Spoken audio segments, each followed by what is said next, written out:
29 शहीद जवानांच्या स्मारकाच्या करता आम्हाला DPCमधनं साधारण 4.5 कोटी रुपये खर्च करायचे।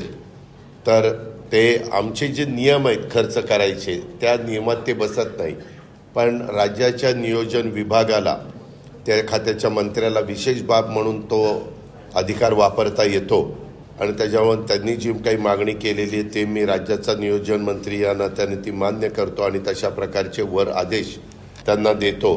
कारण जे शहीद जवान आहेत ज्यांनी तुमच्या माझ्या देशाचं संरक्षण करत असताना ते धारातीर्थ तिथं झालेले आहेत, शहीद झालेले आहेत। असे क्वचित एखाद्या गावातल्या एखादी जवान असतो आणि त्या गावातल्या लोकांना देखील वाटतं की याचं जवानाचं शहीद झालेल्याचं स्मारक झालं पाहिजे आणि त्याच्यामुळं ते स्मारक करण्याची पूर्ण जिल्ह्यातनं 29ची मागणी आहे ती मी मान्य केलेली आहे। मी त्या सर्व शहीद जवानांना भावपूर्ण श्रद्धांजली अर्पण करतो, त्यांना विनम्र अशा प्रकारचं सर्वांना अभिवादन पण करतो।